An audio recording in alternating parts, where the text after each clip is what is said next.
You don't belong here. The gruesome double murder of Andrew and Emma Borden shocked the nation. Neighbors reported seeing Lizzie Borden, the youngest of two daughters, alone during the time of the murders, leading to suspicions that she may have been responsible. With financial disputes, strained relationships, and a troubled dynamic prior to the murders, tensions within the affluent Borden household were running high. On August 11, 1892, Lizzie Borden was arrested for brutally bludgeoning her parents to death with a hatchet. On June 5, 1893, the sensational trial that gripped the nation began, captivating the public's attention with its shocking details and unanswered questions. The jury began deliberations on June 20, 1893, and with only circumstantial evidence presented during the trial, Lizzie Borden was acquitted of the murders. However, Lizzie forever remained the prime suspect in the eyes of the town. Although the jury's decision left the public divided, Lizzie remained in Fall River until her death on June 1, 1927, at the age of 66. You don't belong here.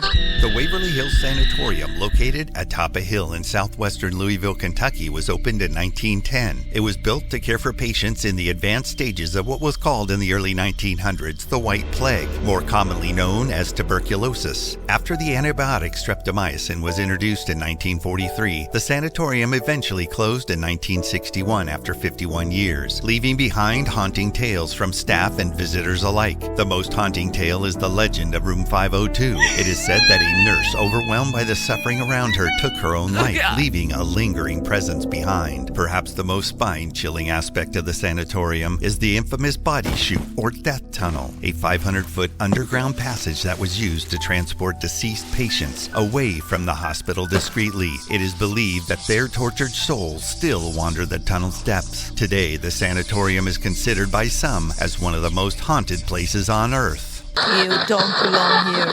Freeland Oscar Stanley built the Stanley Hotel in 1909. Its claim to fame, however, lies in inspiring Stephen King's iconic horror novel The Shining. In 1974, King and his wife stayed in room 217 at the Stanley Hotel. They were the sole guests, and while exploring the empty corridors, a spark ignited in King's imagination. This spark eventually grew into the unforgettable story of the Torrance family and their eerie encounters at the Overlook Hotel. But the Stanley Hotel's connection to the supernatural doesn't end with fiction. Over the years, guests have reported hearing phantom footsteps, disembodied laughter, and doors mysteriously opening and closing on their own. Room 217 is believed to be the focal point of paranormal activity. Visitors have reported seeing a ghostly figure of a former housekeeper. The fourth floor is notorious for its supernatural occurrences. Guests have reported phantom children playing in the hallways, laughter echoing from empty rooms, an otherworldly reminder that we may not be alone.